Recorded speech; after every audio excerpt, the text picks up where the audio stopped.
So last time we have completed fifth chapter of Bhagavad Gita, and today we will be moving to the sixth chapter. This sixth chapter is also a very important chapter. This is the final chapter for the first section of Bhagavad Gita, which is Karma Yoga. And Krishna is describing Dhyana Yoga in this part, but his main purpose is to actually glorify Karma Yoga only. Like sometimes, if somebody asks you that how to go to London, so you may tell that you can take a direct flight to London from such and such airport. But there is another way how to go to London. You can take indirect flights, maybe 20 flights, and that's how you go to London. So by telling that, actually, you want to tell that direct flight is much better than taking indirect 20 flights. So in the same way, Krishna is describing the process of Dhyana Yoga. Krishna is describing the process of Ashtanga Yoga in order to tell Arjun that you were telling me that you have to become a sannyasi. This is how you become a sannyasi. Is it possible for you? And Arjun himself will deny in this chapter that no, this is not possible for me. So then Krishna will come back to the thing that, okay, then you engage yourself in Karma Yoga. And the best kind of yogi, the best kind of yoga is to depend on me. Best kind of yoga is to meditate on me. So this is the purpose of this chapter. So let us see it one by one. This is our sixth chapter. Today we will be mostly covering the half of it. So Krishna described in last chapter about Nishkam Karma Yoga. And he also touched little bit about Ashtanga Yoga. And today, in this chapter, Krishna will describe this Ashtanga Yoga in detail. What is Ashtanga Yoga? What is the goal of Ashtanga Yoga? Ashtanga Yoga is mainly to control mind and senses. So before practicing this Ashtanga Yoga, one must be purified by the process of Nishkam Karma Yoga. So Krishna already described it in the previous chapters. And those who are not purified by Nishkam Karma Yoga, if they artificially try to renounce this world, if they try to renounce their responsibilities, actually they end up becoming a mithyachari, pretender. So Krishna is not favoring that. Therefore, Krishna is telling Arjun that how difficult Ashtanga Yoga is, especially in this age of Kali. Prabhupada will write in different purports again and again how difficult and impossible this Ashtanga Yoga is in this age of Kali. Thus, before practicing Ashtanga Yoga, one has to practice Nishkam Karma Yoga. Or else, one has to be that level of purity to have Ashtanga Yoga. So this is a little background about this chapter. So this chapter, Sanskrit name is Dhyan Yoga. Dhyan, literal meaning of Dhyan is meditation.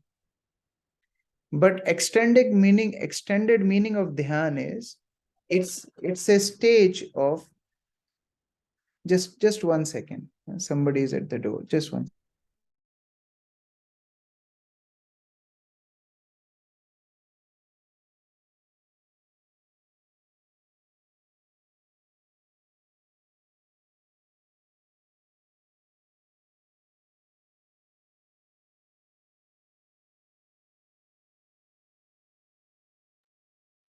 So this is the problem with Ashtanga Yoga. Suppose you are practicing Ashtanga Yoga and somebody is ringing your bell. So you have to leave and go. But in Bhakti, that is easy. So anyway, so here Krishna will tell Dhyana Yoga. Dhyana Yoga, the literal meaning is meditation. But Dhyana Yoga, the deep meaning of Dhyana Yoga is it's one stage of Ashtanga Yoga. dhyana, dharana, samadhi.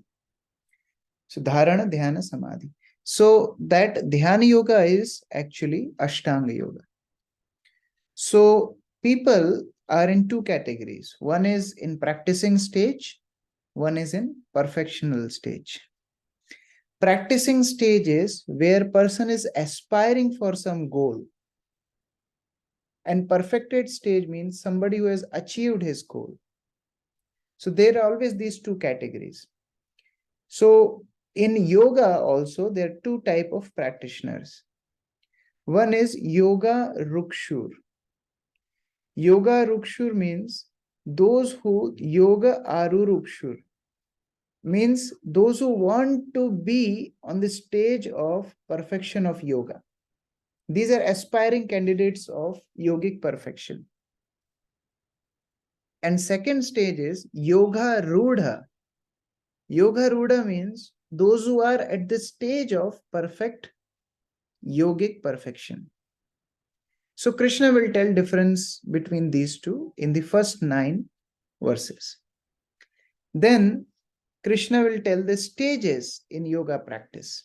There are 8 stages in yoga practice. So we will discuss that. Then realization of Krishna as super soul. As we know that yogis, when they perfect their practice, they see super soul in the heart. So the realization of Krishna as super soul, that is the culmination or the perfection of yogic practice. And then Arjuna's reply.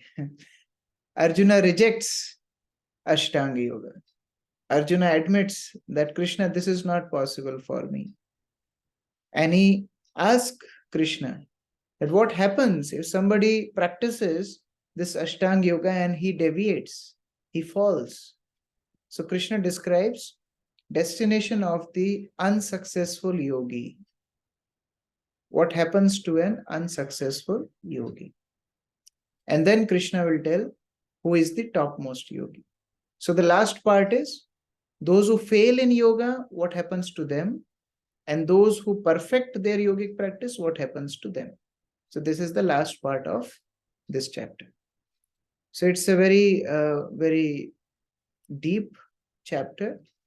At the same time, Krishna's purpose of describing this chapter is not to distract a devotee from his Shravan and Kirtan.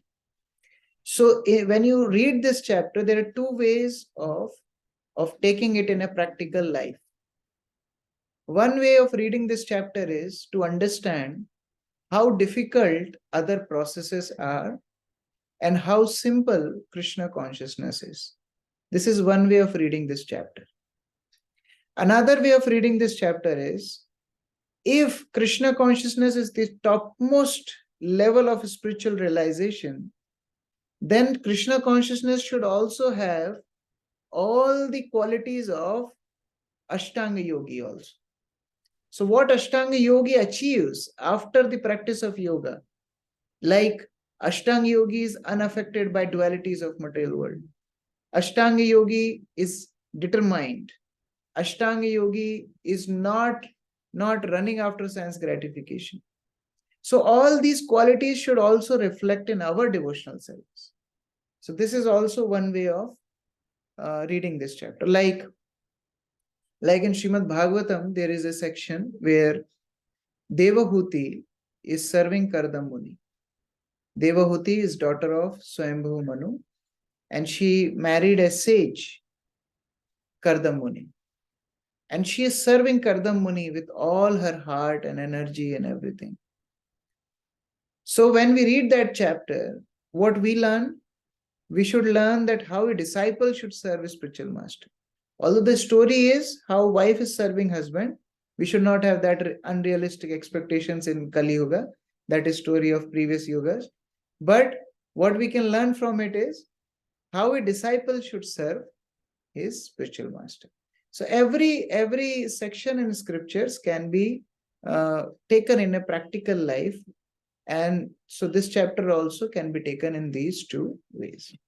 So let us start this chapter by reading the first verse. So as we know the background, Arjuna wanted to become a beggar or a sannyasi and give up his responsibility of fighting against the irreligious people, especially his own family members on the side of the Kauravas. Therefore, Krishna is stressing this point that what real renunciation is. Who is a real sannyasi? Who is a real yogi? So, this is what the theme where Krishna starts this chapter. Sachidanand Prabhu, would you like to read translation of first verse? Yes, Prabhuji, Hare Krishna. Yes. The Supreme Personality of Godhead said, one who is unattached to the fruits of his work and who works as he is obligated is in the renounced order of life. And he is the true mystic, not he who lights no fire and performs no duty. So there is a rule for a sannyasi that he should not light fire.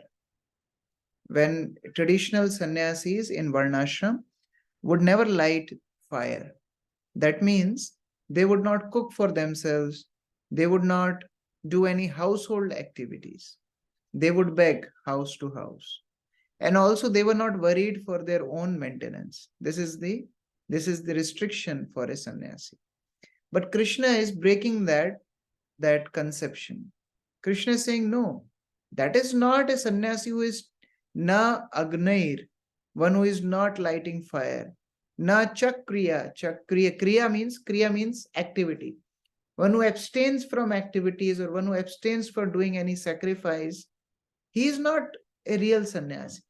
Then who is a real sannyasi? One who does his work but not attached to the fruits. Krishna is repeating this thrice in Bhagavad Gita now. He already described this in 3rd chapter, then in 5th chapter, and then now again he is starting the same theme in 6th chapter. And he's saying, Sa sannyasi cha yogi cha. Sannyasi and yogi. Both are not by their external situations. But a sannyasi and yogi, real sannyasi and yogi is one who does his activities, who does his duties as per the scriptural injunctions, not being attached to the fruits. One who desires to practice Ashtanga Yoga should have this qualification. If he's not having this qualification, if he's still attached to sense gratification, then he can't be a yogi, he can't be a sannyasi. Because his mind will always dwell on sense enjoyment. So he can't be a yogi. Because yogi means he's connected to Supreme Personality of Godhead. The word yoga in Sanskrit means addition. Even in Hindi now, if those who know Hindi, yoga means addition. So yoga means to be in connection with the Supreme Lord, adding the Supreme Lord in our life. That is called yoga. Yes, Varat Krishna Prabhu. Please unmute. First time I'm hearing that a sannyasi cannot light fire. This is normal?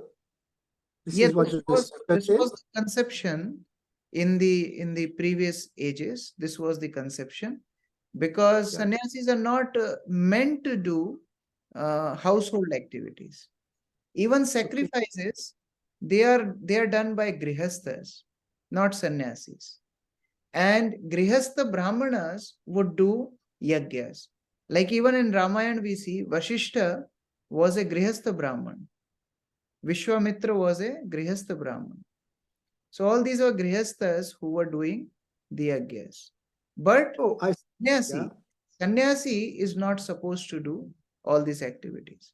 They are not dependent on any activities for their own sense pleasure. But Krishna because is that conception. I'm sorry, Prabhu. Yeah. You want to say something?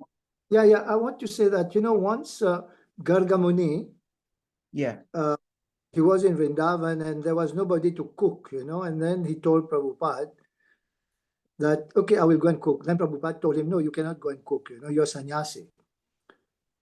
Then Garga Muni told him, you know, I'm no sannyasi, I'm just a servant of yours. Then Prabhupada said, okay, you can go and cook.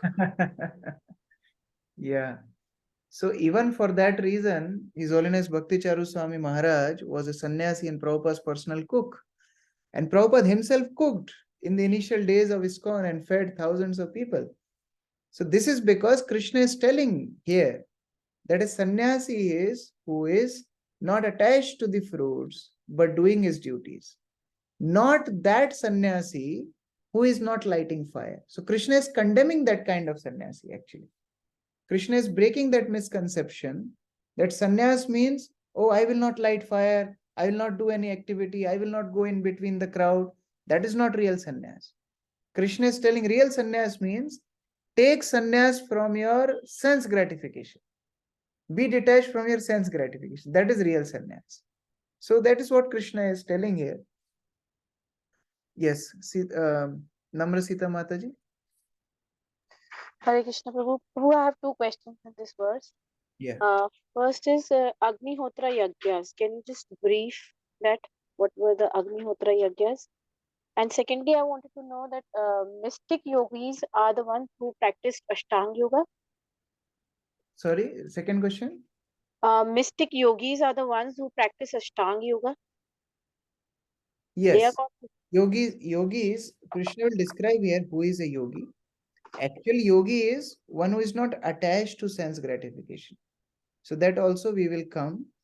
But the main thing is, here Krishna is telling that conception of sannyas or yogi, which is wrong, is that they don't do any activity. This is a wrong conception. So Krishna is clarifying that. And he's telling that a true yogi and sannyasi is one who externally may do all activities of this world, but they are not attached to the sense gratification. Now, Agnihotra Yagyas are mainly done by different Brahmanas for reviving their spiritual energies. So, as we know, there are some 7 chakras, and there are different methods of reviving these chakras. There are by meditation, by yajna, and other activities. So, all these yajnas used to be performed in previous ages by the Brahmanas. So, this is what is described here. So Prabhu, that means mystic yogi I'm talking about, are the ones who practice Ashtanga Yoga. That is why they get those siddhis, they get those mystical powers, right? Yes. Okay. Okay. So let us see. This is little simplified version. Who is a sannyasi? So the true definition of sannyasi is, we have also discussed this previously, that they do their activities as prescribed by scriptures, but they are not having any expectations of personal results. This is a sannyasi. And who is a yogi? One who is not attached to sense gratification. One whose mind is not running after sense gratification. That is a true yogi. And Krishna is telling who is not a sannyasi and who is not a yogi. Who is not a sannyasi, who merely renounces his activities. He is not a sannyasi. And who is not a yogi, one who externally may sit in a nice posture or may act like he is not doing any bodily activity, but his mind is hovering over sense gratification. So that is not a yogi. Therefore, a Krishna conscious person is a perfect yogi, because Krishna conscious person has no personal desire for sense gratification. His only thought is, how can I satisfy Krishna? Therefore, Srila Prabhupada would say often that in Krishna consciousness movement, everybody is a sannyasi. He said brahmacharis are sannyasi, grihastha are sannyasi, vanaprastha are sannyasi, and sannyasis are sannyasis. Because everybody should have a single understanding of pleasing Krishna. They are not attached to their own sense gratification. So one time Brahmanand Prabhu asked Srila Prabhupada, if grihasthas will also become like sannyasis, then what will happen to this material world? So Prabhupada jokingly told that let this material world end. This is our purpose. Let it end. Why you're so worried about material world? What will happen to this material world? We want to end this material world. So then somebody asked that, Prabhupada, then it will happen really? The material world will cease to exist? The Prabhupada said, no, there will always some fools like you who will stay back for sense gratification. So it will always happen. Some people will not have that kind of consciousness. Most of us, we don't have that. But the target, the goal of Krishna consciousness is we replace the center of our life from our own sense gratification to Krishna's sense gratification. We want to please Krishna. That should be our goal. And if somebody is in that consciousness, then he can be called as a sannyasi, he can be called as a yogi, he can be called as a bhakta. Actually, it's not much difference between a sannyasi and yogi in that context. So that is what Krishna is describing in the second verse. Rasamrit Prabhu, can you read translation for second verse? Hare Krishna Prabhuji, then Pranam Desha Prabhupada. Hare Krishna to everybody.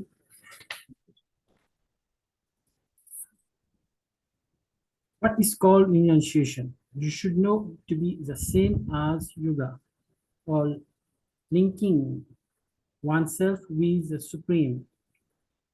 O son of Pandu, for one can never become a yogi unless he renounces the desire for sense gratification. So Krishna is telling, if somebody is in that spirit, that he is in link with the Supreme Lord, then that person is a sannyasi and yogi both. Actually, there is not much difference, because sannyas means renouncing the results of actions, and yoga means to not being carried away by sense objects or tendency to enjoy sense objects. Both are actually the same. Therefore, both sannyas and yogi are actually one in that context. But if we go by externals, then we see difference. Oh, he is wearing saffron, so he must be a sannyasi. No, he sat in a nice posture with straight back. He must be a yogi. So all these are externals, but what Krishna is focusing is on consciousness. So in first two verses, Krishna told that what real sannyas and yoga is. Now, if you remember previously, Krishna told that somebody who is attached to sense gratification, he cannot practice, he cannot be detached from his responsibilities, which is true. But as we discussed in the beginning of the chapter, there is two classes of people. One who is not yet pure, like Krishna told in previous chapters, and they aspire for perfection in yoga. They aspire to become completely absorbed on the form, name, qualities of the Supreme Personality of Godhead. They may not be pure now, but they wish to be pure. They are aspiring candidates of yogic perfection.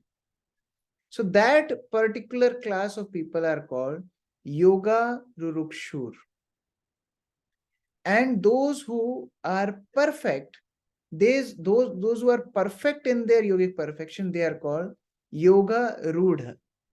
So Krishna is telling about these two types of yogis. One who are aspiring yogis and one who are perfect yogis. So Krishna is describing that in the third verse. Nishtha Mataji, can you read translation for third verse? Hare Krishna Prabhuji. Yes, Prabhuji. For one who is a neophyte in the eightfold yoga system, work is said to be the means, and for one who has already attained to yoga, cessation of all material activities is said to be the means. So please understand this with nice attention. First thing is, those who are neophytes, their work can only become the means of their purification. Or in simple terms, doing their duties in perfect consciousness will purify them. In other words, following varnashram will purify them. But those who are elevated in yoga, those who are perfect in yoga, for them giving up all attachment to this material world will become means for their further purification, for further perfection. Like those who are attached to sense gratification, they can't directly meditate on the Supreme Lord. So their activities have to be purified. So like somebody likes to eat. Okay, you eat, but you eat with certain rules and regulations. You can't eat certain things and you can eat certain things. And there is procedure of eating also that you have to offer and eat. So now person is getting regulated. But imagine a devotee who is completely surrendered to the Supreme Lord, like Raghunath Das Goswami. He rarely ate. Like 6 Goswamis of Vrindavan, Chaitanya Mahaprabhu, they were not attached to eating, sleeping, and other things. So for them, giving up these activities are okay. But for neophyte stage, the work is said to be the means. They have to do their karma yoga and get eventually purified. But those who are perfect, yoga rudha, they can even give up their activities. So Krishna is telling Arjun that you are not yoga rudha. You can't give up your responsibility. First, you have to go through the procedure of yoga rurukshur, and then you can become yoga rudha. So these are the 8 stages of Ashtanga yoga, and the first 6 stages are in the practicing stage, and the last 2 stages are in the perfection stage. So let us understand them one by one. First one is yam. The literal meaning of yam means regulations. When there are many don'ts, no. Hare Krishna, Guruji. Hare Krishna. Yeah, Arun. Yeah, Sachimarani has one question. Okay. Yes, please Hare go. Krishna, Yes. Guruji. Hare. Guruji, question is like you were telling about yogis. So we come under aspiring yogis. Actually, yes and no. If we tell yogi who is just after yogic perfections, devotees are not that kind of yogis. But yes, bhakti yogi is also yogi, which that person has target of pleasing Krishna. As I told in the beginning of the chapter, this whole chapter you can look through 2 angles. One is that, see, this yoga is so difficult and Krishna consciousness so easy. So we are not yogis. But then you can also look at this chapter with the eyes of a devotee, that how we can adopt these practices in our sadhana. Like look at this, yam, niyam, asan, pranayam. We can also adopt this in our Krishna consciousness. Don't we have don'ts? We have regulations. We have prescriptions. We have bodily exercises. Bodily exercise means we also have asanas, that yes, you have to offer dandavat, you have to chant your rounds, you have to dance in sankirtan. These are all our asana. Then pranayam, pratyahar, dharana, dhyana, samadhi. So all these aspects can also be seen with a devotional angle. So if we see it without devotion, yes, we are not yogis. And if we see with devotion, yes, we are yogis, we are bhakti yogis. So we can accept either of them based on in what context we are understanding. Okay? Yes. Namrasita Mataji. Prabhu, I just wanted to know that in these verses, which yogi is being mentioned over here? The Ashtanga yogi. Ashtanga yogi. Okay. Ashtanga yogi. Okay. Not the Bhakti yogi. No. Yogi. But Okay. Prabhupada is drawing in purports, how we can see particular verse in context of devotion. Okay. So later on, we can understand it the same way, like when Arjun says in the later verses that Yes. because he's not got See, the the work. purpose, we have to understand, this chapter is linking Karma Yoga to Bhakti Yoga, because 7th chapter, Bhakti Yoga is going to start. So Krishna has to take Arjun from the level of Karma Yoga to Bhakti Yoga. And Krishna is telling that, look, after Karma Yoga, the purpose is you become detached from the sense gratification. Now, there is an easy way out. You become my devotee. Think about me. So automatically you will not be attached. But to tell that, Krishna is taking Arjun through this course because Arjun have himself told, I want to become a sannyasi. So Krishna is telling, okay, you have to become a sannyasi in yogi. Look at this. This is the procedure. Are you ready for it? Arjun says, no, I am not ready for it. Then Krishna says, okay, then become my devotee. Maya asakta manah partha yogam yunjam madashraya. 7.1. First verse of 7th chapter, Krishna starts with that. Okay, then become my devotee. Forget about Ashtanga Yoga. So, but Krishna has to clarify the doubt of Arjuna. But then, since it is in the Bhagavad Gita, our acharyas have given interpretations where we can still learn from each of these verses how to apply the same concepts in our devotional service. So that is also a way to study this chapter. Okay. Like in Bhagavatam, there are many sections. Like in 10th canto, Indra is telling abusive words to Krishna. When Krishna stopped Indra's worship, Indra is telling Krishna, this small boy, talkative boy, Vachalam, he is no sense. But acharyas have given different commentaries. They say, no, Krishna is Vachalam, yes, because power of speaking comes from Krishna. So he is Vachalam, because whatever you are speaking is coming from Krishna.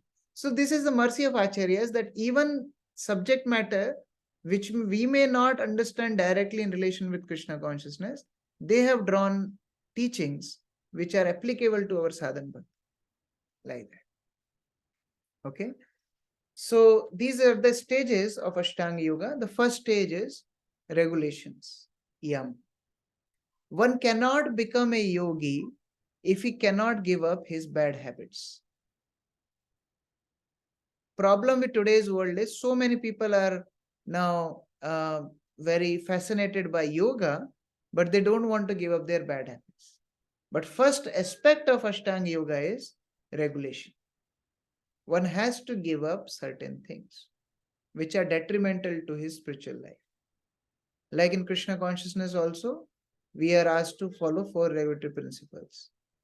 Imagine somebody is chanting 64 rounds, but he is breaking 4 regulatory principles. Of course, the chanting of holy name will purify him, but he will not be able to chant with proper attention for long time if he is not following 4 regulatory principles, because his tendency is sinful. In the same way, even if a Ashtanga yogi sits in a right posture and he tries to meditate on the Supreme Lord, but his bad habits will pull him. They will tell him to do sense gratification. Then he will again leave the path. Therefore, this yam is the first activity. And when you are giving up something, you have to also take some positive aspect of it. The second part is niyam. Niyam, as the word suggests, is a common word in Hindi and Sanskrit. Niyam means regulations.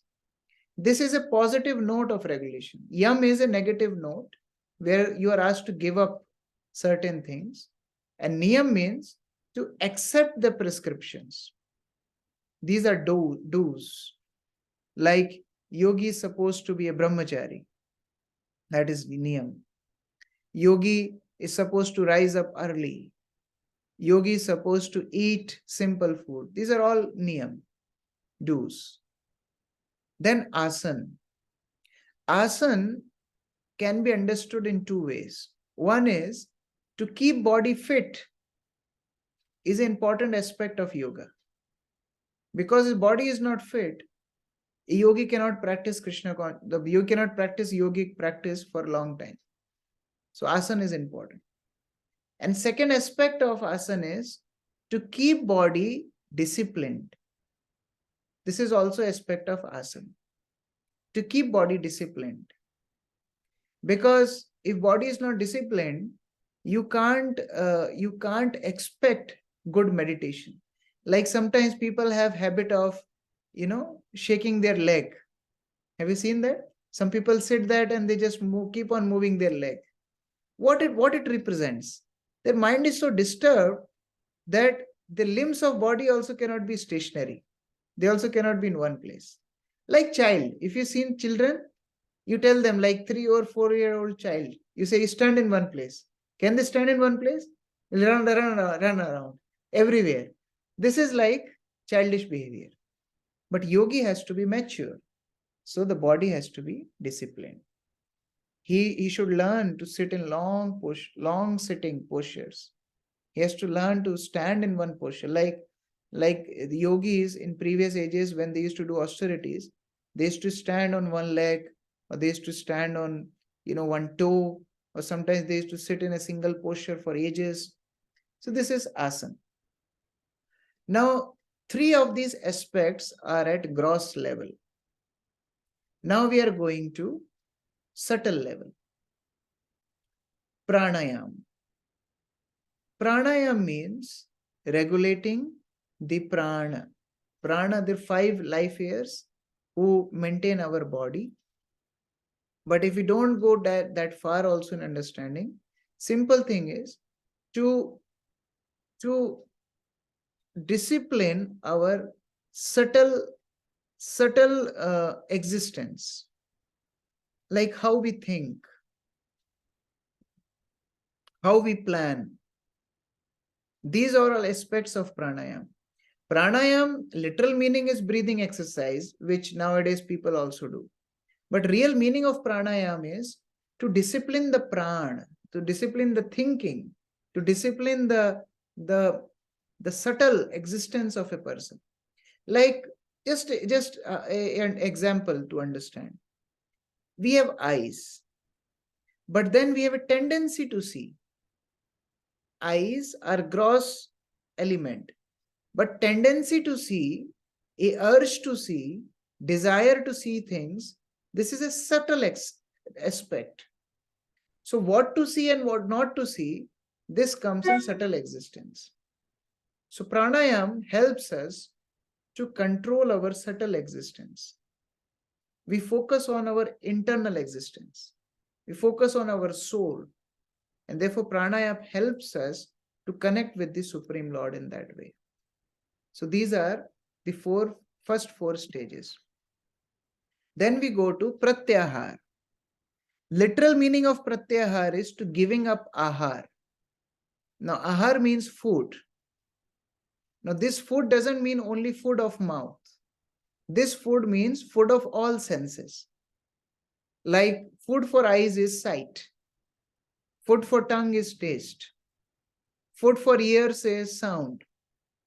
Food for skin is touch. Food for nose is smell. So withdrawing senses from the sense object is called pratyahar. That now yogi is not looking for his maintenance of senses through external sources. He internalizes himself. He withdraws senses. Just like a tortoise takes his limbs inside the shell, in the same way, yogi withdraws his tendency to do sense gratification. That is pratyahar. And now again, just like yam and niyam, when you give up some things, you have to also take something positive. So, okay, you have given up sense gratification, that is pratyahar. But then you have to also accept something positive. You can't be in vacuum. So that is dharan. Dharan means now yogi tries to fix his mind on the Supreme Lord. Generally, yogis focus on the four-handed Vishnu form. So they focus on the form of the Lord, which is spiritual, and they get purified. And then they intensify that meditation. How they intensify that meditation? They focus on each limb of Lord's transcendental form. In second canto of Srimad Bhagavatam, Sukdev Goswami has described this in detail. Like if the yogi is a very, very neophyte, what he does, how he intensifies his meditation, he tries to connect material world with the Supreme Lord. Like he looks towards nature. Oh, this beautiful nature, it is the energy of Lord. Like Krishna tells, I am the taste of water. Okay, Lord is in the water. Sun and moon are eyes of the Supreme Lord. Trees are like hairs on the Lord's body. Rivers are like veins of the Supreme Lord. Mountains are like the raised parts of his body. Oceans are the navel of the Supreme Lord. So like that, a very neophyte yogi tries to see Lord in nature, try to see Lord in the material world. In second canto of Srimad Bhagavatam, this is described. First step of self-realization. Then second step is, this yogi understands that no, yes, this material world is Supreme Lord's energy, but Supreme Lord is not limited to this world. Supreme Lord is transcendental to this world. So then he starts to meditate on the transcendental form of the Supreme Lord. That is the second stage, Paramatma's realization, where yogi meditates on the Vishnu form of the Lord in the heart. And then the perfect stage, the third stage, which is the perfect stage of a Bhagavan realization, that realization means where a devotee surrenders to the Supreme Lord. That, okay, if Supreme Lord is the source of all material and spiritual energies, let me serve him. So he practically engages in the service of the Lord. That is devotee. But here, if we talk about Ashtanga Yoga, the yogi intensifies his meditation on the form of the Supreme Lord. He starts with nature, but then he comes to the level of focusing on each limb of Lord's transcendental form. And then when this meditation becomes completely fixed, there is no trace of distraction. There is no trace of any second thought. That is complete absorption 24 hours a day. That is samadhi. That is the perfection of Ashtanga Yoga. Yes, Namrasita Mataji. Prabhu, in the dharana stage, you said that fixing the mind on the Lord's form Yeah. means the Ashtanga yogi, he already knows the Vishnu form of the Lord, or it. That's what I was describing. He starts with nature. He starts with nature. In Srimad Bhagavatam, this is described in detail. He can't jump directly to the Supreme Lord, so he connects with the nature. That look, this wonderful nature, there has to be some cause behind it. That cause is Supreme Lord. And while meditating, Lord gives him more and more guidance. Dadami buddhi yogam tam. He gets more and more guidance from the Supreme Lord. And then the perfection of dharan is to come to the understanding of Krishna's transcendental form, actually Vishnu's 400 form. That is yogi's object of meditation. So, Prabhu, after samadhi, the yogi becomes a devotee. That he leaves everything and comes back. Real samadhi is to become a devotee. Because how can person be completely absorbed on somebody but do not develop love for him? Can you think about somebody without any distraction whom you don't love? And love means service. When you love somebody, then you have to serve him.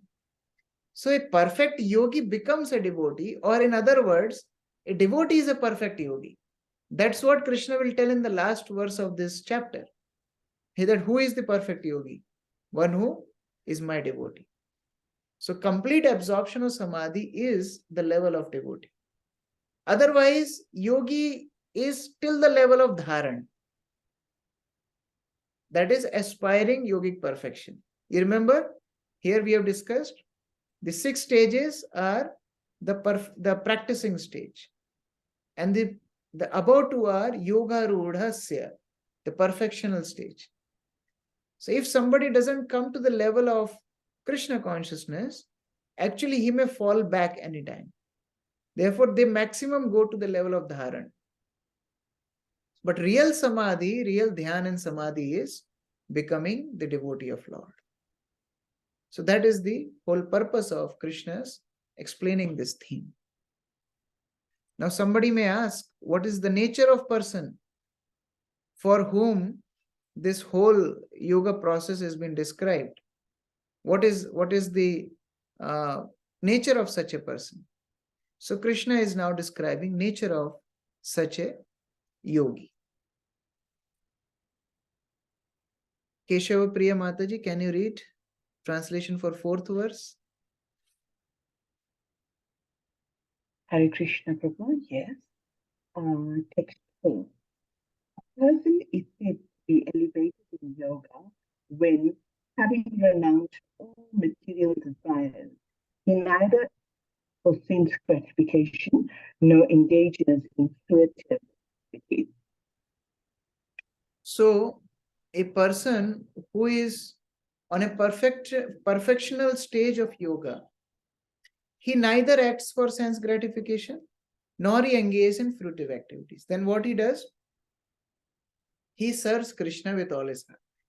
That is the purpose of yogic perfection. Because one who is running after sense gratification, he can't be in samadhi. He can't be in samadhi. Actually, he can't start yogic practice also. Therefore, Nectar of Instruction, Prabhupada writes that to start spiritual practice, one has to learn to control his mind and senses. So Krishna also is describing this in the next verses, that how important it is for a yogi to control his mind. If one is not controlling his mind, he can't come to the level of yoga rudha. He can't be a perfect yogi. So next 2 verses, Krishna is describing importance of mind control. Braj Seviki Mataji, can you read translation for 5th verse? Yes, Prabhuji. One must deliver himself with the help of his mind and not degrade himself. The mind is the friend of the conditioned soul and his enemy as well. So mind, one has to learn to control the mind. That is the first qualification of a yogi. Mind can be a friend, bandhu, and mind can also be an enemy, ripu. How he can be friend or enemy is described in 6th verse. Very important verse. Venudhari Prabhu, can you read the translation? Yes, Prabhuji. Hare Krishna. For him who has conquered the mind is the best of friends. But for one who has failed to do so, his mind will remain the greatest enemy. So one who has conquered his mind is best of the friend. One who has failed to conquer it, or rather one who become servant of his mind becomes his greatest enemy. You can remember these 2 words, bandhu and shatru. Bandhu means friend, shatru means enemy. And karanam bandhu mokshaya. If one's mind is bandhu, then mokshaya. Mind will help us to perfect our yogic practice. But if mind is enemy, it will become the biggest hurdle. Like there's a common understanding, knife is good or bad. This is a common example. It depends on whose hand, in whose hand knife is. Knife in the hand of a robber, of a criminal, is bad. Knife in hand of a surgeon is life-saving. In the same way, mind is bandhu and shatru both. One time, a person was praying to the Lord. He was actually fighting with some people, and he was praying to the Lord that, oh my God, oh my dear Lord, let your arrows come and strike my enemies. Immediately, few arrows came, piercing his chest. He got perplexed and he told, Lord, what did you do? I prayed you that your arrows should be showered on my enemies, not on me. Please do not miss your target. God said, my dear devotee, my aim is correct. Your greatest enemy is within yourself, your mind. This is the greatest enemy. So in answer to your prayers, I am destroying your enemy. So this is the difference. Like, we know many things which are detrimental to us, even to our material health. Many things are detrimental, but still we get carried away. Like during our exams in college, we observed many students. They want to study, but then one friend will call that, let's go out. Then they will just leave study and go. They know they will fail the exam, but still, mind, they are having the trip on the chariot of their own mind. Therefore, it's very, very difficult to have an uncontrolled mind as constant companion, because this companion is our greatest enemy. Therefore, the purpose of Ashtanga Yoga is to control the mind. Kripalu Keshavi Mataji, can you read this quotation of Srila Prabhupada? Hare Krishna Prabhu. The purpose of practicing Eightfold Yoga is to control the mind in order to make it a friend in discharging the human mission. The constitutional position of the living entity is to carry out the order of the superior. As long as one's mind remains an unconquered enemy, one has to serve the dictations of lust, anger, avarice, illusion, etc.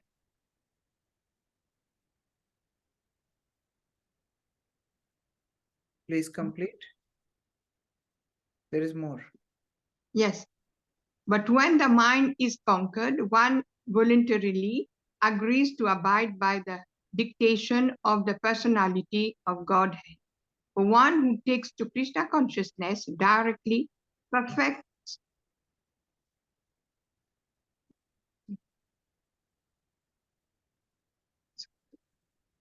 perfect surrender to the dictation of the Lord follows automatically. 6.6 purpose. So ideally, we should dictate the mind, because mind is under the authority of soul. You remember that analogy? Analogy of the chariot? Who can do that analogy? Who can describe that analogy? Okay, let me ask. Diya Mataji, can you describe that analogy of chariot? With soul, intelligence, mind and senses?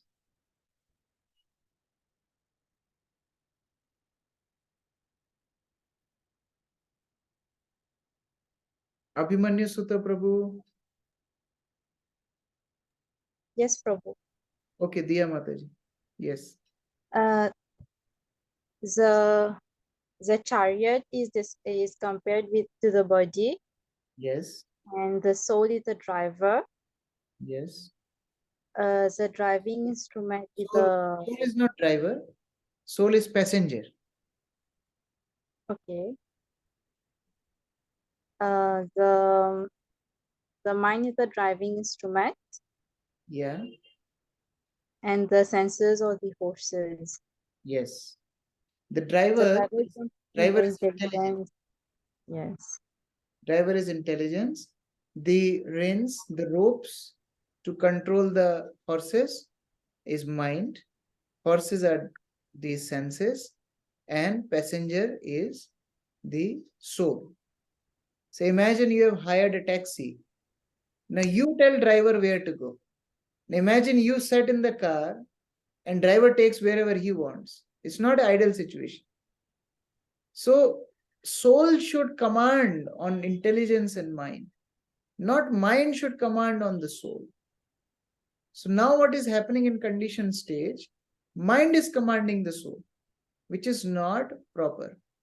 So yogi, his goal is to revive his spiritual nature. Because we have become so bodily conscious, now senses are being controlled by mind. We started to think that we are body. So mind is controlling the body. But we have to revive our spiritual nature.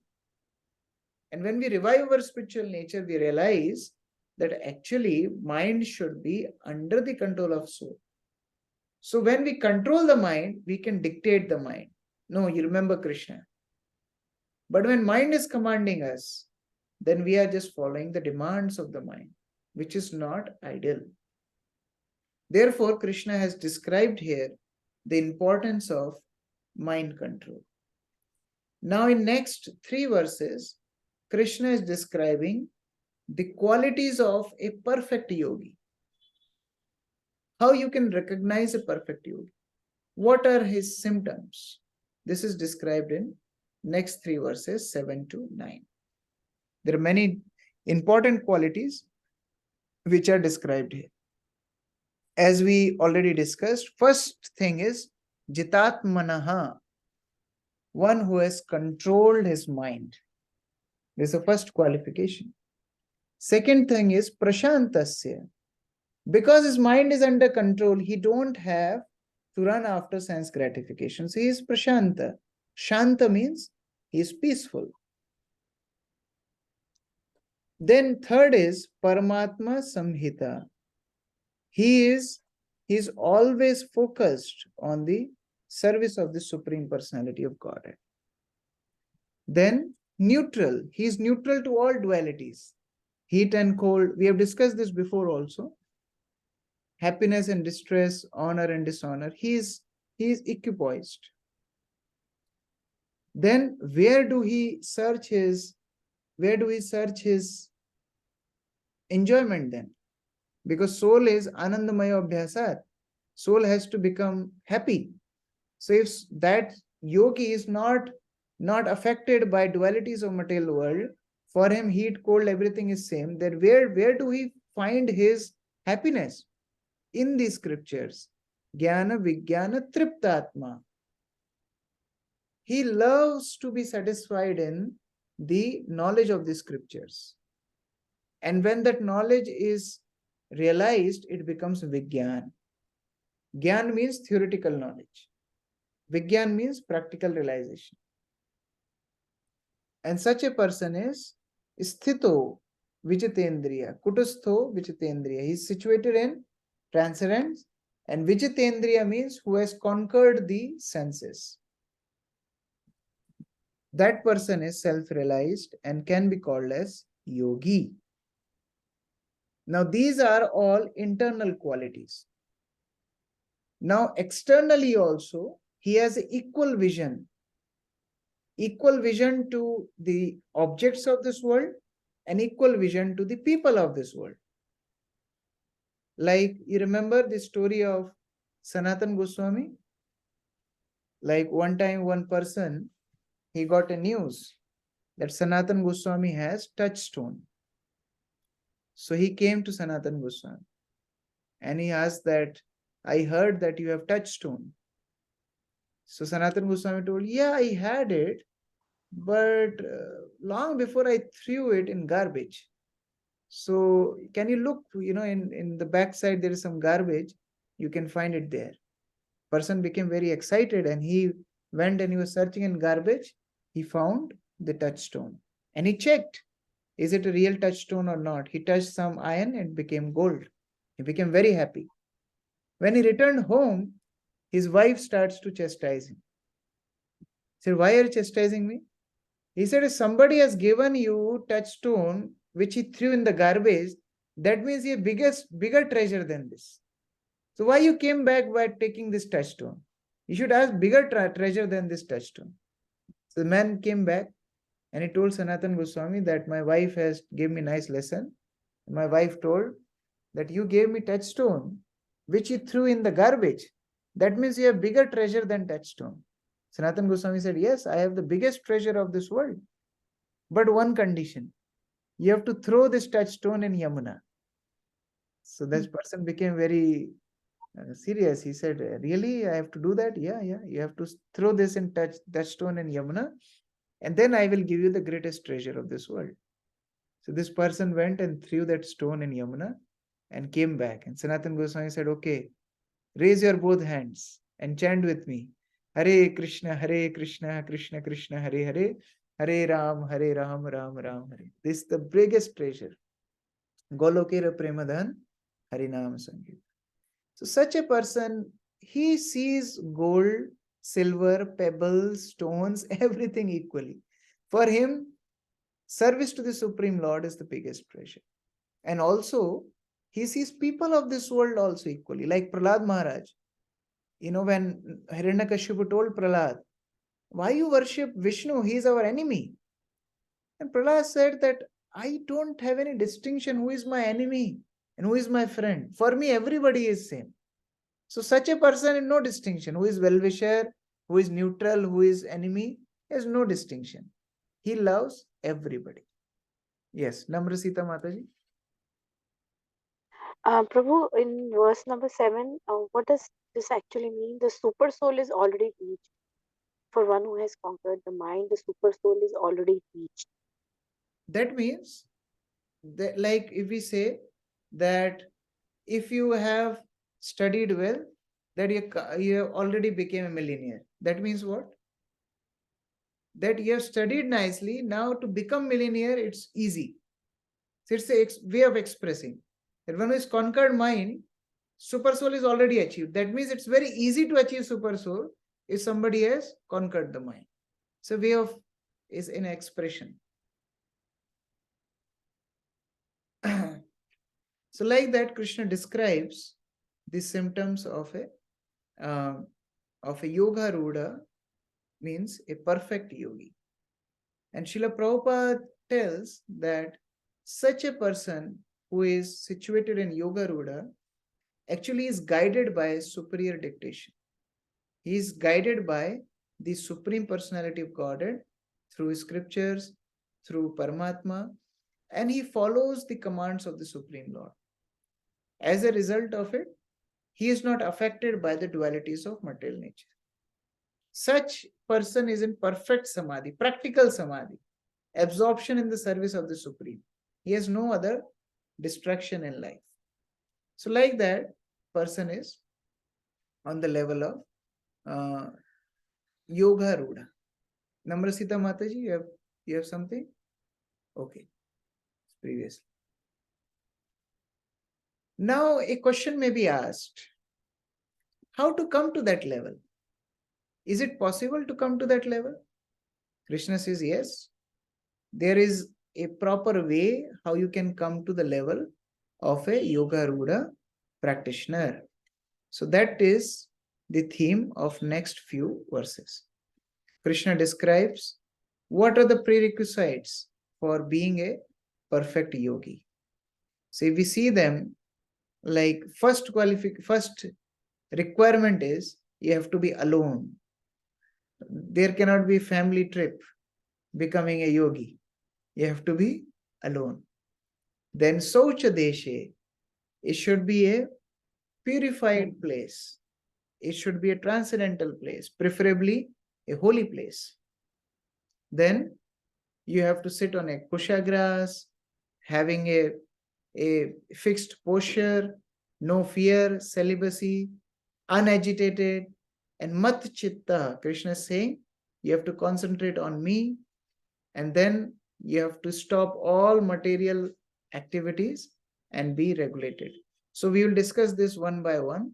Krishna is telling the stages of yoga practice, or how a yoga practice should be, how a yogi practices the process of yoga. So first thing is a transcendentalist who is trying to achieve a yoga ruda practice, yoga ruda stage. He engages his body in the service of the Lord, body and mind. First qualification is satatam. Satatam means constantly. This is a very important aspect. Consistency is the first prerequisite. Yogi can't be a moody person. You know, somebody, they have mood swings, people have mood swings. Today I'll become pure devotee. I will read Bhagavatam whole day. Then he ends up sleeping after 30 minutes. This is not yoga. He has to be consistent. Once you start the process, you have to be fixed in it. Satatam. Second thing is rahasi. Rahashi means solitary place. He has to be in a place which is devoid of crowd and noise, because that is a distraction. So he has to live in such a place. Third thing is ekaki. He has to be alone. He must not have a second person with him. Therefore, if you see previously, yogis used to sit, one yogi in one cave, one yogi in one mountain. They used to be alone.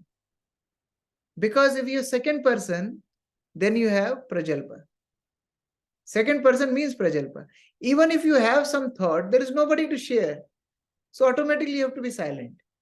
But as soon as you see somebody, you have this urge of speaking. This is the problem. Ekaki. Therefore, in Chaitanya Charitamrita also, we hear this example of Madhavendra Puri, where Madhavendra Puri was never, he never took any assistant with him. He never took any companion with him. Because he feared that if there will be second person, he will do prajalpa. And I don't want to waste my time. Even in Uddhav Gita, there is a beautiful story which Krishna tells Uddhav. One time, some guests come to a person's place, but they were not at home. Only their daughter was there. So she was alone at home. And these guests came unexpected. So she had to cook for them. Now, when she came in, she went to the kitchen, and as she was working, as she was preparing the food, her bangles were making noise. So she thought that if the guests will hear my sound of bangles, they will think that there is nothing in the home. So they will feel bad. Or they may think that we are so poor that we have to work ourselves. We don't have any servants.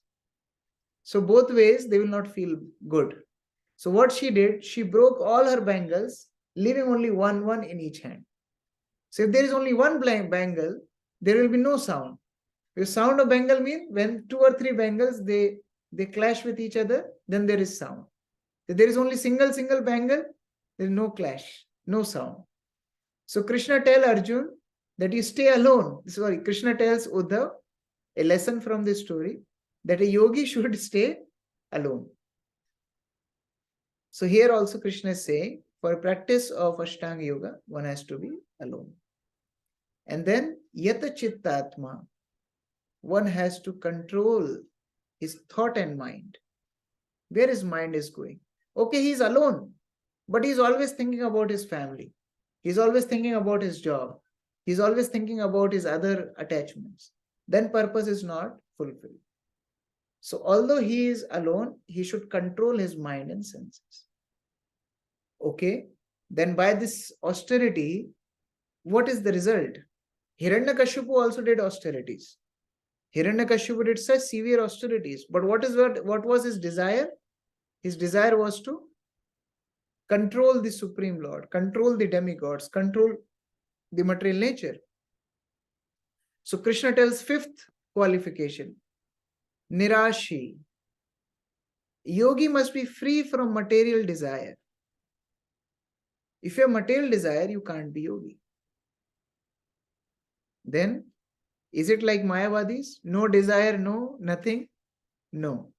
Aparigraha. You should not have desires for yourself. But for me, you can have desire. For Krishna, we can have desire. But not for my own self. Let thy will be done. That is in Bible saying, let your will be done, my Lord. I am for your service, not for my own desires. Idam Krishnaya, idam namama. It's for you, Krishna. It's not for me. Like one time, in one holy place, some people were crossing the river in a boat. And there was also one saintly person in that boat. So when they were in the midway of crossing the river, there was a storm and this boat was shaking. As this boat was shaking, all people became very scared. What will happen? They started screaming, they shouting, some weeping. And this saintly person, what he did, with his kamandal, with his water pot, he started to fill the boat with water. Now all people became furious on him. Already boat is drowning. And what this saintly person is doing? He is filling the water inside boat. So it will drown more quickly. So they told that throw him inside river. Somebody said, no, already we are sinful activities. We are facing this situation. If we throw a saintly person river, we will be more sinful. Let us try to save the boat. So somehow they managed to save the boat and they came to the bank of the river. Now, as they came to the bank of river, this saintly person, he started to again empty the boat with his water pot. These people became very, very curious. They asked, what kind of person you are? When our boat was drowning, you are filling water in. And when we are saved now, you are emptying the boat. What do you want to do exactly? He said, I don't want to empty the boat. I don't want to fill the boat. I just want to help Lord in his desire. That time I was thinking Lord want to drown the boat, so I was helping the Lord. And now I understood Lord want to save all of you, so I am helping the Lord. That is saintly person. He don't have any personal desire. He has only one desire, how I can serve the Supreme Lord. So this is a very important point, that he is a parigraha. He don't have any sense of possession. He's not attached to any material ambition. Okay, so what kind of place he chooses to sit? What is the posture he needs to adopt? It is described in next two verses, 11 and 12. What should be the sitting posture? Asan. So Krishna says that yogi should have a proper asan. A place to sit should be very, very pure. It can be a bank of a pure river like Ganges, or it can be a cave, or it can be a holy place. And this asan should be stable. It's not that you are doing meditation, in a roller coaster. You can't do that. The asan, the sitting place for meditation should be stable. It should not be moving. It should not be too high that you can look around what is happening. Or it should not be too low that then many insects, animals, or water, everything will come. No, it should be an optimum level. And it should be covered with a auspicious kusha grass or deer skin, things like that. So like that, the asan should be comfortable and pure. That is the basic thing. And one should sit. Krishna is telling one should sit. Even in Vedanta Sutra, it is told asina sambhavat. One should sit and do meditation. One cannot say that I am doing meditation while sleeping, so I can just lie down. That is also meditation. No, one has to sit in a proper posture. And then only one can meditate on the Supreme Lord. Restraining the activities of mind and senses, one focuses on the Supreme Lord. And that's how one becomes purified internally. So that is very important aspect. Then what should be the pose of the body? This is also described in 13 and 14 verses. Body should be erect, should be very disciplined. And one should not look around on what's happening in proximity. The eyes should see on the tip of the nose. You can see that how you see on the tip of the nose, and practice that. Then if you see in the tip of the nose, actually you're not seeing around, but you're not closing your eyes also. So yogi will not sleep, neither he will look around. So that is the concept behind looking to the tip of the nose. And that's how yogi becomes very, very focused. He tries to control his mind and he focuses on Machitta, means on the Supreme Personality of Godhead. When he does that, then yogi becomes perfect. So these are the basic requirements for yoga practice. Now, what is the goal of that practice? Goal of that practice is nirvana. Again, this word is quite famous, nirvana. People in the Western world also are very much attached to this terminology of nirvana. So what is nirvana? Nirvana doesn't mean material liberation. or cessation of activities. Nirvana means yogi becomes disconnected with ambitions in the material world. Yogi decides that I don't want to stay in this material world. I want to go back to Krishna. I want to go back to the Supreme Lord. So he doesn't involve himself in the attachments of the material world, but he thinks about mat sthanam. Mat sthanam means Krishna's abode. Yes, Namrasita Mataji. Prabhu, I'm a little confused regarding this. Yeah. First, you said that actually, in the previous one, you said that even Krishna says in the last line in 13:14 that one should meditate upon me within the heart and make me the ultimate goal of life. Yes. And now in this verse, we are talking about nirvana. I mean, something contradictory. I'm not able to understand. No, it's not contradictory because the conception of nirvana is wrong, which Krishna is clarifying. Krishna is saying nirvana means cessation of material existence. See, even while meditating in the heart, the yogi disconnects himself with the material world. That is nirvana. But in outside world, what people think of nirvana means mukti, liberation, where you'll go and merge in the Supreme Lord. That is not nirvana. The Lord is saying nirvana means cessation of material activities, and mat samstham means connect with me, meditate on Supreme Lord. That is real nirvana. So both are important. So Krishna is clarifying that misconception also. Okay. So Prabhu, that means the impersonalists, they have a complete wrong conception about nirvana. They have been studying wrong. It's not wrong, it's incomplete. Their conception is incomplete. They came to the level of understanding that we have to be liberated from the material world. But they don't have understanding that there is another spiritual reality where they can serve the Supreme Lord. So their understanding is incomplete. Okay? Yes. Now, after hearing this, somebody may say, wow, this is very wonderful. We can be detached from the material world and we can go back to Krishna. So let's become crazy about it. Let's give us our whole time, energy, everything. And let's just focus on the Supreme Lord doing nothing. Krishna is recommending no. Yogi is not lazy. Yogi is not crazy. Both are not aspects of yoga. Lazy means mode of ignorance. Crazy means mode of passion.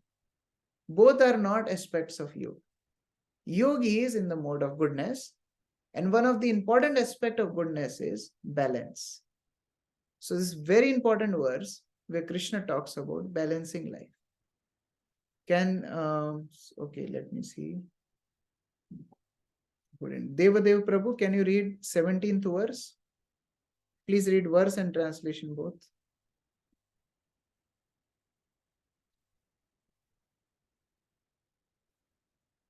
Please unmute. Hare Krishna Prabhuji. Yes. Text 17. Yuktahara viharasya yukta sitasya karmasu yukta swabhava buddhasya yogo bhavati dukhaha. Translation. He who is regulated in his habit of eating, sleeping, recreation, and walk can mitigate all material pains by practicing the yoga system. So these are very important aspects which Krishna is telling. Yuktahara viharasya yukta chetasa karmasu. One has to be regulated in eating. Yogi doesn't eat too much that he becomes lazy and he can't move. Nor yogi eats too little that he has no energy to practice his meditation. So he is balanced. Devotee should also learn this. Sometimes we become too austere and we become so weak and sick that we can't practice our sadhana nicely. Or sometimes when a big feast comes, we tend to take so much prasad that we can't do our service. So both are bad. One should learn to balance his diet. Second is sleep. Neither we should sleep too much or not too little. One time, one disciple of Srila Prabhupada told Prabhupada that Prabhupada asked him how long you sleep, and he told, I think, 8 or 8.5 hours. Prabhupada said, you are lazy. Another disciple told Prabhupada, you only sleep for 2 hours. Prabhupada said, you are crazy. So one has to balance, neither too less, neither too much. Prabhupada said 6 to 7 hours is good enough for a person to maintain his body nicely. Then regulation in everything, like recreation, eating, sleeping, working, everywhere we need balance. If we don't have balance, we can't practice yoga. Now, again, there are more perfectionals, there are more qualities of a person who attains this level of Ashtanga Yoga. This is described in verse 18 and 19. Chetan Prabhu, can you read translation for verse 18? Yes, Hare Krishna Prabhu. When the yogi, by practice of yoga, disciplines his mental activities and becomes situated in transcendence, devoid of all material desires, he is said to be well established in yoga. So, when he is well established in yoga, when first of all he disciplines his mind, first aspect, Krishna is revising. First is he disciplines his mind. Second is he situates himself in transcendence. That means meditating on the Supreme Lord, serving the Supreme Lord, reading scriptures, etc. And third qualification, he should be devoid of material desires. Somebody can be very disciplined, he can control his mind, he can do austerities, but he can be a demon like Hiranyakashipu or Ravan with big desires of sense gratification. They did austerities. No. Yogi has to be devoid of material desires. Then only he will be established in the perfection of yoga. The best solution is Krishna consciousness. All three can be done in the same time. Because devotee, he serves Krishna, he reads about Krishna, hears about Krishna, chants his name. So automatically, he gets pure desires, not material desires. And he becomes situated in the transcendence. So like that, for impersonalists, is very, very difficult. But for devotees, it's very easy. And Krishna gives an example how such a person is not affected by the dualities of this material world. How such a person is not affected by the allurements of this material world. Moksha Rupi Prabhu, can you read? Text 19. Hare Krishna Prabhu. 19. As a lamp in a windless place does not waver, so the transcendentalist, whose mind is controlled, remains always steady in his meditation on the transcendent self. See, the lamp is light. And light is generally compared to knowledge. See, one who is in transcendence, one who is a transcendentalist, that means he has given up ignorance. He has come to the light of knowledge. He is situated in that light of knowledge by his meditation on the Supreme Lord. Now, if that lamp quivers, if that lamp wavers, then what happens? That means the light is not steady. So meditation is compared to the light of a lamp. One who is fixed in his transcendence, that means person is in a windless place. Lamp where there is no wind, lamp will light without any wavering. In the same way, person with no material desires are like wind. Material desires cover the knowledge. In the same way, wind may Wind may extinguish the lamp. But person who has no material desires, he has only one desire to serve the Supreme Lord, is like a windless place where lamp can light without any obstruction. So Krishna is giving this example of a lamp. Whenever we see lamp, we can remember this. That if there is wind, this lamp will extinguish. In the same way, in my Krishna consciousness, if I have material desires, my bhakti will diminish. My bhakti can't advance. So therefore, we should be very careful. This comparison by Krishna is very appropriate. And then Krishna tells what realizations a Ashtanga yogi, such as Ashtanga yogi, gets. What kind of consciousness he gets. What realizations come in his life. So now we can read this. Nishtha Mataji, can you read? Translations 20 to 23, they are together. Yes, sir. The stage of perfection is called trance or samadhi, when one's mind is completely restrained from material mental activities by practice of yoga. This is characterized by one's ability to see the self by the pure mind and to relish and rejoice in the self. In that joy state, one is situated in boundless transcendental happiness and enjoys himself through transcendental senses. Established thus, one never departs from the truth, and upon gaining this, he thinks there is no greater gain. Being situated in such a position, one is never shaken, even in the midst of greatest difficulty. This indeed is actual freedom from all miseries arising from material contact. See, samadhi means fixing our attention. There can be two types of samadhi. One type of samadhi means fixing our attention on material objects. That is called sampragyata samadhi. Means we are fixing our mind, but where? On gross and subtle objects. That samadhi is a materialistic samadhi. Everybody is in samadhi.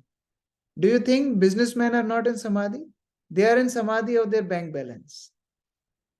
Terrorists are not in samadhi. They are in samadhi of destroying people. But there is another kind of samadhi that is called asampragyata samadhi. That samadhi involves no material object. Person is not having any material ambition, but only one goal, only one object of meditation, that is Supreme Lord. So that samadhi is being described in this verse.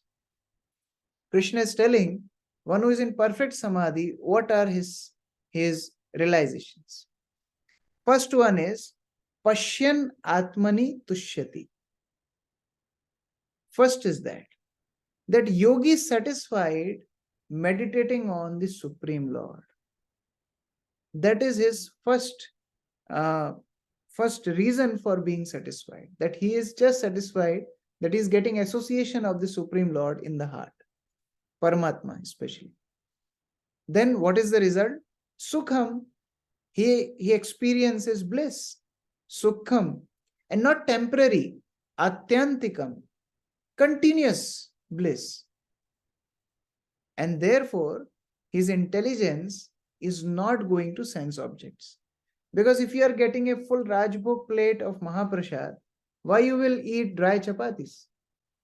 In the same way, this person who is in perfect yoga, he is getting so much bliss out of serving the Supreme Lord, or in terms of yoga, meditating on the Paramatma, then that person is not looking for sense gratification outside.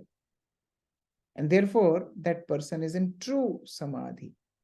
He has no miseries and he has no connection with outside world. Some yoga means no connection with the outside world. He's not looking for any sense gratification in the outside world.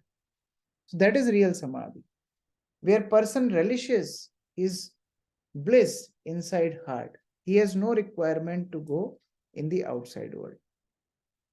So this is the small description about Ashtanga Yoga.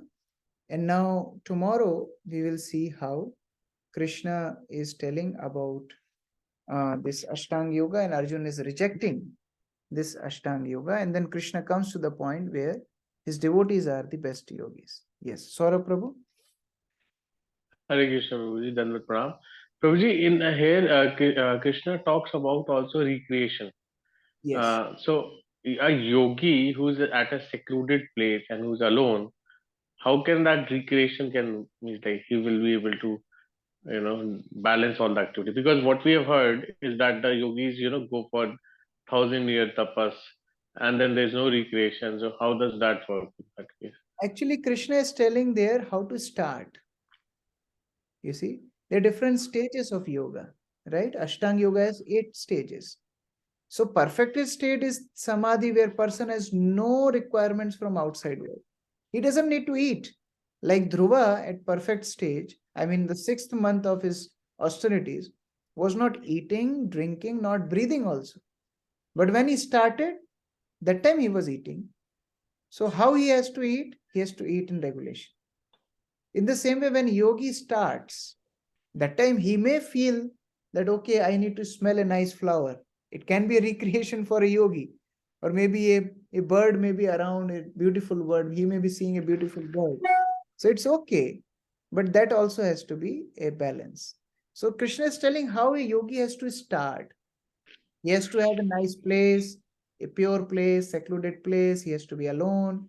He can't be in extremes. He has to be balanced. So these are all symptoms of a neophyte practitioner. But then one who is perfect, Krishna is telling he's Jitendriya. He has conquered his senses. So even if you keep such yogi in the midst of New York City, he will not be affected. But Krishna is telling ideal situation for a beginner in yoga practice. Okay. Okay, Prabhuji. And one more question is that, for example, Krishna also says in the 2nd chapter also that the person who has fully controlled the senses, he is not dependent upon others. Yes. So what is exactly that means? He's not dependent on the others, because the person who is there, who would be eating, who would be doing any activity, but he's not dependent on others. What does that mean? Soul has ability to maintain the body. Soul has ability to cure all diseases of the body. Soul has ability that it does not require anything of this material world to sustain. But till the time we are in the bodily consciousness, we tend to supply body with all the demands. As a spiritualist grows in his spiritual endeavor, he doesn't need anything from the outside world. That's what I was discussing, the example of Dhruva. He was not even breathing. Can you imagine? Then how he was living? With the power of soul. Because soul maintains the body, not body maintains the soul. Now we may ask that, oh, Srila Prabhupada was eating. That means he's not a perfect devotee. No. That kind of yoga practice was rejected by Arjuna.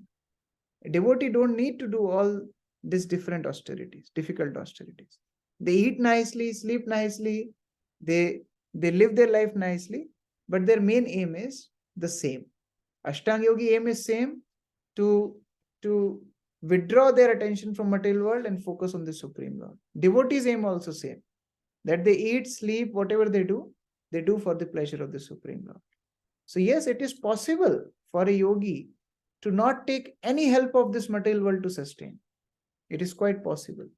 So when Krishna says that, it's literally, he means it.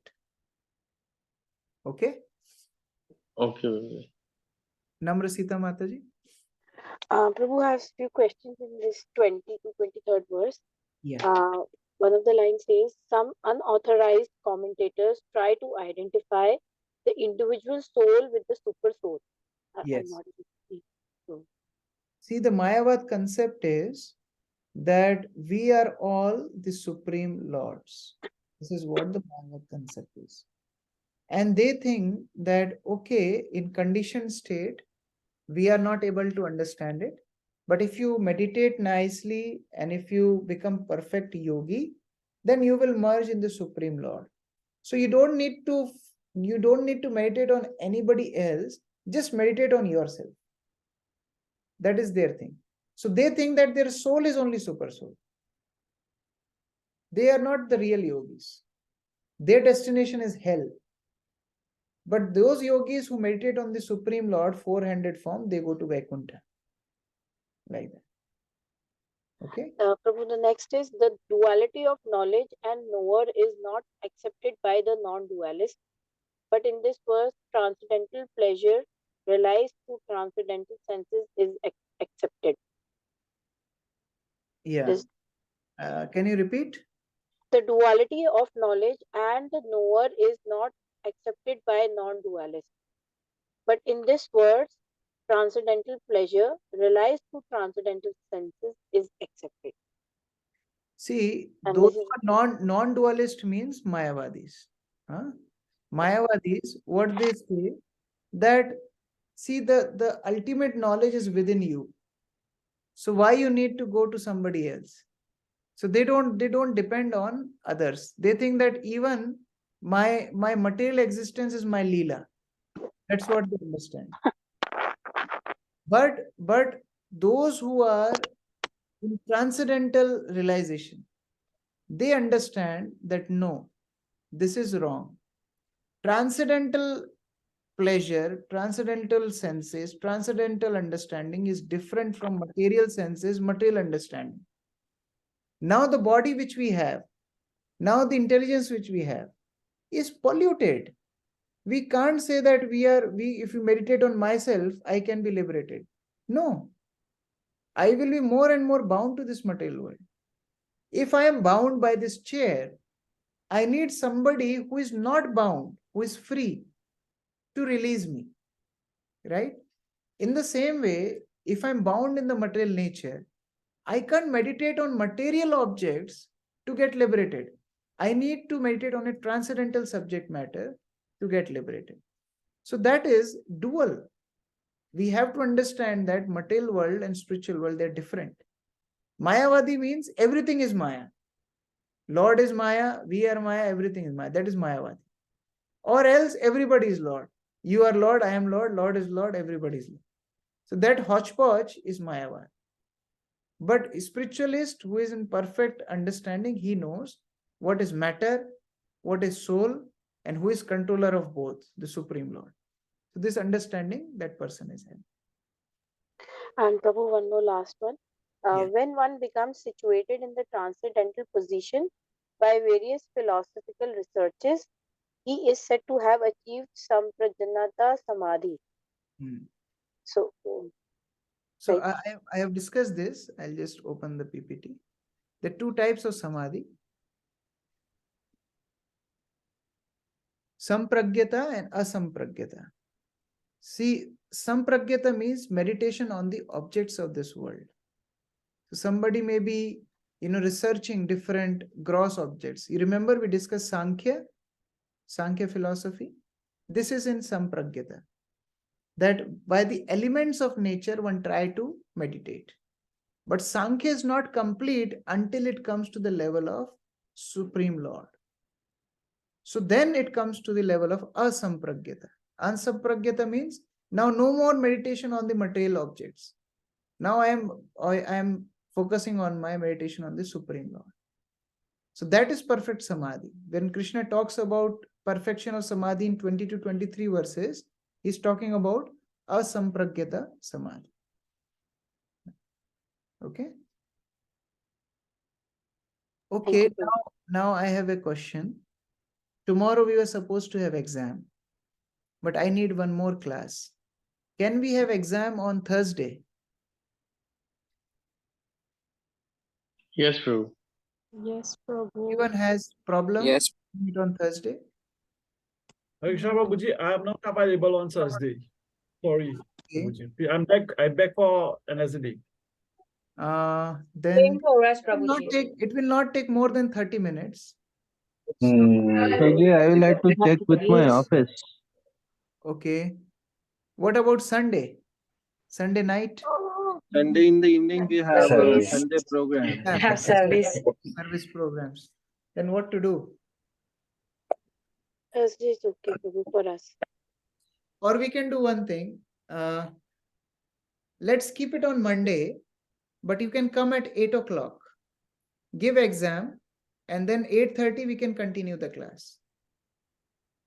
That means 15 minutes earlier, if you can come on Monday. So you will get extra 3 days to prepare. That's okay. So on Monday, let's meet 15 minutes earlier. It is just 30 minutes exam. After exam, we can continue our class. Okay, Prabhuji. We can start 7th chapter that day. Yes, Prabhuji. Okay. Okay. So tomorrow, no exam. Tomorrow we'll just complete this chapter. And then on Monday, first exam for 30 minutes.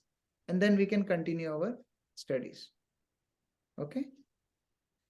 Okay. Okay, Prabhupada ki jai.